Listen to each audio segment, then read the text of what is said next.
Hey everybody, Matt Walksler here from Wheels Through Time. Busy Friday here at the museum. As you guys know, we're the museum that runs, so today we got an ultra fun project. We're gonna try and get some visitors involved. We're here at the Homemade America exhibit. Now for those of you guys that haven't heard of the Homemade America exhibit, I always say ways to make life a little easier or a little bit more fun. All of this stuff uses Harley Davidson, Henderson, Indian engines, motorcycle inspired power plants for other purposes. So we got stuff like ice saws, ice sleds, snow blowers, mining carts. As you guys have seen, the airplane over there, last year on Drive for History, we got the old Davis motor mine cart fired up and running, uses a 1926 Harley Davidson B model engine. The jet ski, awesome piece of first personal watercraft using a Harley Davidson J model engine. All sorts of really cool stuff here at the Homemade America exhibit. Today we're going to get out one of the homemade rototillers. I was rooting around in the exhibit just the other day and started to look a little closer at this one. Now it was all greasy and grimy, which is, as you guys know, just how we like to find them. So spun the motor over, had compression. As I know, this machine has never run while it was here at Wheels Through Time. It's missing a magneto, missing a chain, missing a belt. It's still got the pull starter on it. Now this is a really cool, unique piece of work. Uses a 19-teens, 20s, and we'll get a little bit further into the motor here shortly. J model Harley engine. It's got an automotive transmission. Looks like the clutch setup's right here. It's got triple wide wheels with big paddles on it. Tines in the back. Now, why would somebody make something like this? As you guys know, these old motorcycles have been through, a lot of what's here at the museums is 100 plus years old. Over those years, we've had scrap drives, depressions, recessions, world wars, any number of things that made survivability much more rare, and things that made life that much harder. So the way we always looked at these machines inside the Homemade America exhibit is, grandpa's old motorcycle laying up against the shed, hasn't been ridden in years, money's tight, you've got to plow the field. Let's use grandpa's old engine out of his motorcycle and see if we can build a plow or some tiller. Now we've got numerous examples of these. The one up top here is a really cool piece of work. That's actually an ice saw using a 1915 Harley Davidson. So that one also is on the slate. My dad always wanted to get that one going. This one here, I don't think it'll take much, guys. So it looks like over the years the magneto's been robbed. I spun the motor over, it's got compression. So we're gonna get this thing rolled out, get it outside, start working on it. Hopefully we'll be plowing the yard here in a matter of hours. So stay with us, guys.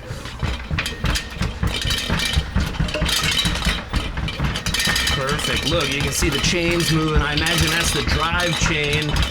We're in neutral right now, so it's not spinning the engine over.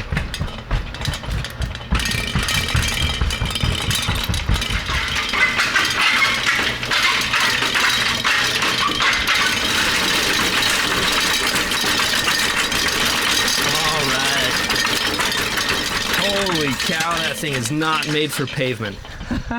So, as you guys can see, completely homemade vehicle.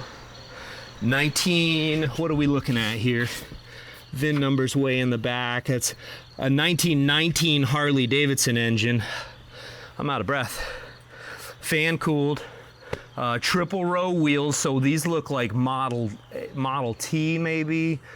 Clincher wheels, probably a wooden spoke in the middle, just the rim on the outside, so I'm not sure what the rims probably would have been for the same purpose. They've been set up with paddles. Carburetor here, you got your long intake. Exhaust pipes down low, there's a little piece of flex pipe down at the bottom. They almost look like standard Harley JD exhaust pipes. This here's your starter, guys, so check this out. Real easy rope starter, and you probably wind it this way. We're gonna see what sort of compression it's got. I think that thing will fire right up, man. Spun over. Did you hear the compression? All right, and it doesn't take much to get these things going. we've actually got a fan belt here that is on its very last legs. That may be tough to deal with. So what we're going to have to do in order to get a new fan belt on is we'll have to drop this pulley here, raise this one off, slip it around. The belt we've got is a little bit longer than what we're dealing with, but we may be able to, well, we may be able to space the pulley up. So more controls over this way, guys.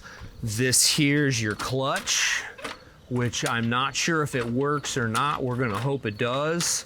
If not, it won't take much to rebuild if we can access it. So uses a Harley-Davidson style clutch. Throttle right here operates the lever on top of the carburetor. And all the valves are working, guys. When we spun it over, intakes on top, exhaust valves, its motors seem to have compression.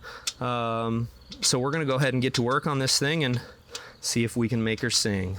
So what we're gonna be using, guys, we've got a brand new, I shouldn't say brand new, but a newly rebuilt Bosch magneto. This was rebuilt by Mark's Magneto in Connecticut. He's one of the magneto gurus. Now this is an exact magneto that would have came off one of these Harley-Davidson engines. It's called a Bosch model ZEV magneto, designed for the 45 degree V-twin from Harley-Davidson. So this thing ought to have great spark. We'll have to cut the plug wires to size. I've also got a couple more float bowls here for the carburetor, just in case things don't go as smoothly as planned when we get the fuel to the carb. So gas tank on top, little oil tank over here on the side.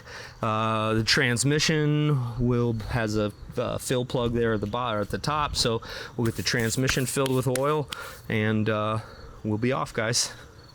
Now this thing appears greasy and grimy. It's not dried out, so first indication when you take a wrench to the first nuts and bolts and they spin somewhat easily, that's a good sign. No spark plugs in this engine and no magneto, as I said. I would imagine over the years my dad probably robbed these components to use them on another engine, so it happens all the time. I probably never saw much of a purpose to run this machine. There we go, we got the belt off. That is one worn out, dried out belt, so don't think that would work much at all.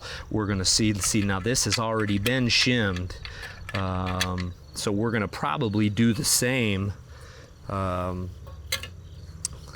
If our belt is too long, we'll probably extend it a little bit more. Get this cam cover off and see what's inside. I really don't think it's gonna take much. So, okay. First peek inside of a 1919 Harley J engine in who knows how long. All right, it looks excellent in there. It's even got the spacer. Beautiful. Those are always missing. Cam shim, look at that. That's an original leather. I believe it's leather. Cam shim. Maybe not leather. It's some sort of fiber cam shim. That is the original shim that it left the factory with. Magneto gear, that's great. I had one of these set aside, but it looks like we're gonna be able to bolt it right in. So what we've got to do, first order of business, is to time the engine. Okay, so normally you time the motor. There's no timing plug in an engine like this, so normally you'll pull the top plug out here, measure from top dead center. Now as you can see, there's a lot here that's keeping this top plug in. We've got all sorts of, it's basically the whole integrity of the motor mounting system here. It's mounted on the bottom, it's mounted on the top. We're not able to get the top plug out, so we're gonna go ahead and take the pocket out and see if we can get an eye on the actual piston inside of there. All right, peek inside the intake pocket. Hopefully it's not stuck in there too tight.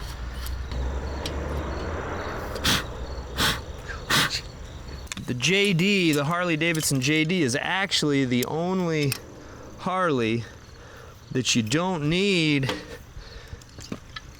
to remove everything, but in order to time it. All of the timing marks actually line up on a JD Harley.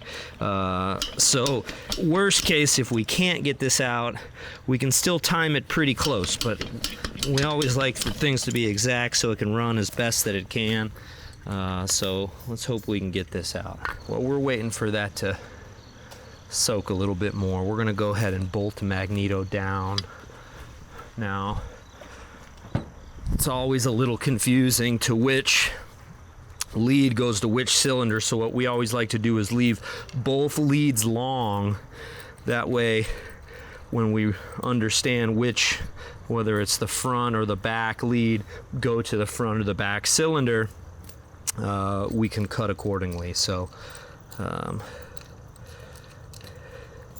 we're gonna go ahead and bolt this in here, Chris. Okay, so let's go ahead and rotate it to where the intake valve goes up. Okay, as you guys can see, let's get these bad boys here lined up. We're gonna, okay, so timing mark here, pinion gear. This is the cam, it spins backwards. Idler gear, it spins forwards. We've got our 2 marks lined up there, 2 marks lined up here. Oil pump drive gear, so there's a worm on the end of the gear that actually operates the oil pump. On top of that, the oil pump drive gear drives the magneto gear. Now, we've already got the mag gear. It's actually nice and clean, relatively. We're gonna go ahead and bolt this mag gear in. Probably be easiest to pull the idler gear out so we can get some free motion on that mag gear as we tighten it. All right, tighten our gear down.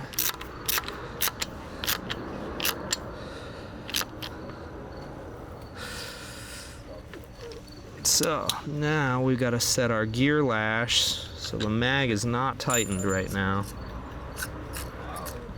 Oh yeah, that sucker's gonna be hot. It's got good magnet. Okay, setting our gear lash. We want to make sure the gears aren't binding. As you guys can see, a little bit of slop, a little bit of back and forth is what we're looking for, and that's what we've got. So we're gonna go ahead and tighten the mag down. Now what we're looking for, you can see the point spin on the ZEV magneto. The short lobe is right here. And right there's your bump. That's the lobe. The points are over on this side. Now this has all been adjusted already. So just as we start to see those points break is when we're gonna wanna shove the gear in. Chris, come on over to the gear real quick. Yep. And see if you can. We're on the timing mark. So, you know, the thing is, if you time these by the book, they're all throwing the spark a little bit too late. So if you time them by the timing marks, they're a little too late. I like to go about a tooth advanced. So what we're gonna do is we're gonna find out where they break and if you can slide it in. Can you slide it in there? Yep. You can slide it in there. Well, it's just, yeah, there we go. Yeah, Yep. there. I think we're gonna go with that, and it'll run with a little bit better in advance, and we can manually retard it if we need to. It ought to take fuel a little bit better. Now guys, we're running with 90, 89, 90, 91 octane fuel. Back then these engines are designed to run on like 60 octane, so higher the octane, slower the burn. Slower the burn, the earlier you want your spark to happen, or you can really build too much heat inside the engine. So I think we're timed. Okay, so next step would be to get everything buttoned up, bolt this cam cover back on. We are timed and the cam cover is back on. Okay, it gets easier from here, guys. We're gonna spin this thing over and see if we got spark. Now, we are gonna have to find some big base Harley-Davidson spark plugs. Why don't you go grab my cut down? Okay. And they grab the 16 cut down, ride it around here. We'll heat them up first, but you can take them out. Sure. You got gloves on. Yeah, good stuff. Okay.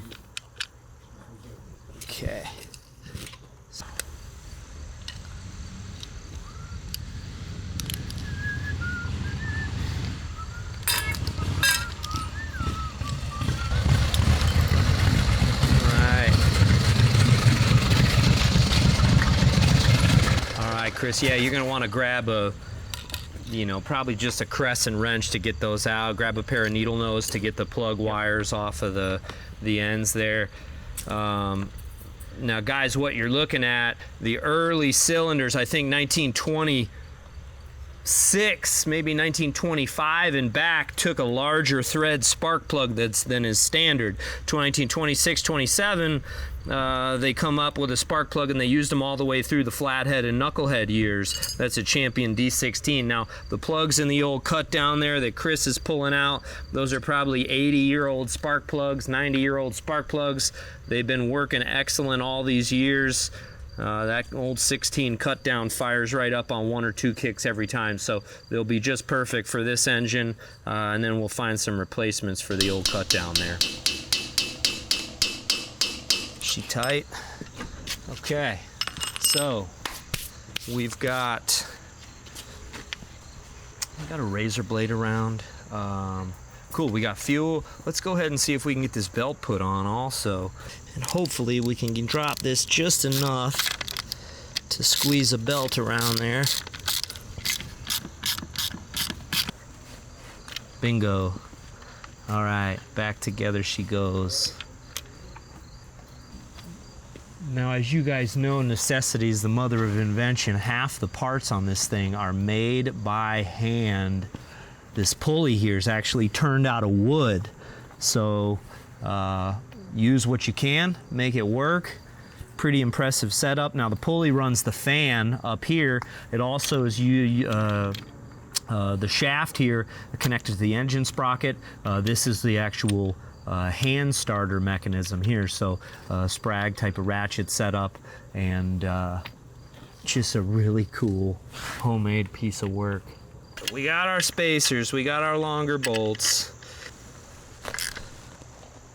Yep, okay. Okay, good deal, man. So, what we got first, we're gonna spin it over and make sure we got compression. Yep. Yeah. Oh yeah, that's got great compression. Man.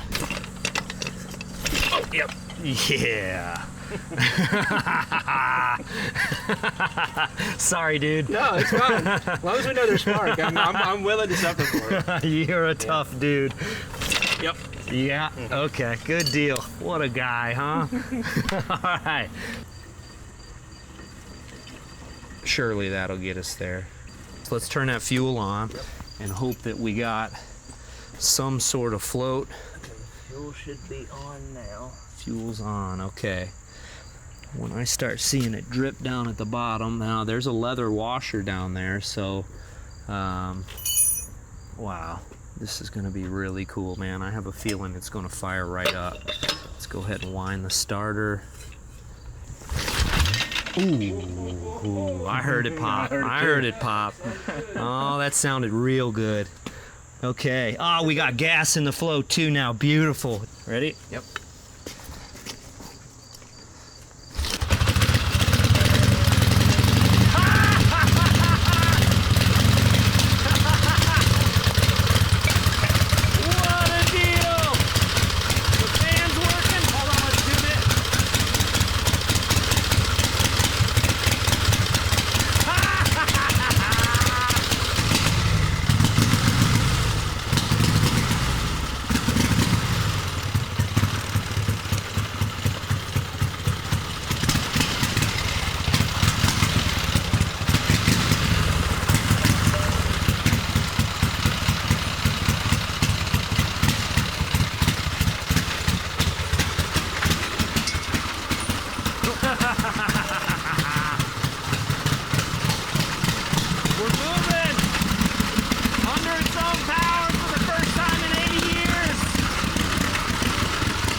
your workout in the turnaround. Yeah, well, dude, it's got all the torque in the world, man.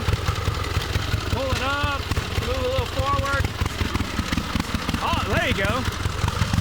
It's got a good spin on it if you... Ready? Go down again.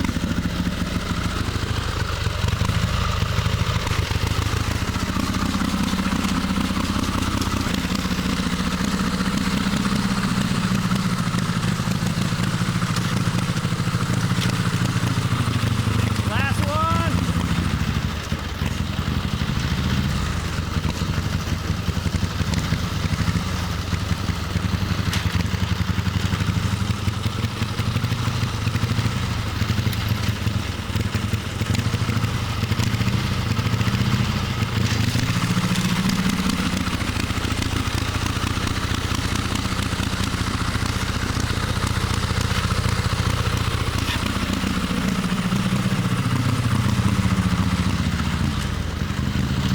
Last row.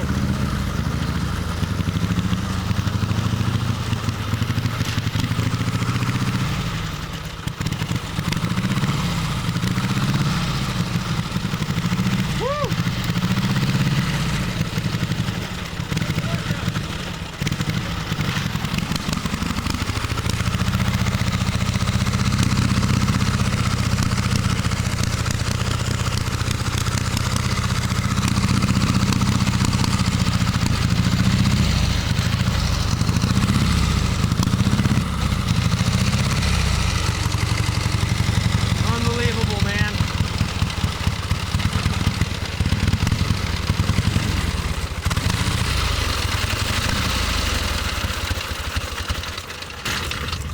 Wow. Holy smokes, man, we did it. What a fun time. Holy cow, that's a lot of work. I can tell you whoever had this thing definitely had happy horses, but they were no string bean, man. Holy cow, your arms, cardio. Oh, yeah. As you guys can see, we're all set up, ready for spring planting here at the museum. We'll talk to Charlie. I'm not sure what we're gonna grow, but I'm sure he'll have something in mind. So 1919 Harley Davidson powered rototiller back to life here at Wheels Through Time. This is some of the best stuff and some of the most favorite things that we do right around the museum here. Totally out of breath. I'm wore out. Thanks for tuning in. I hope you guys enjoyed the show. Make sure you subscribe to the Wheels Through Time YouTube channel. Head over to the museum website. Support the museum today. It's only through you guys that we're able to keep this place up and going. Thanks a ton. We'll see you next time.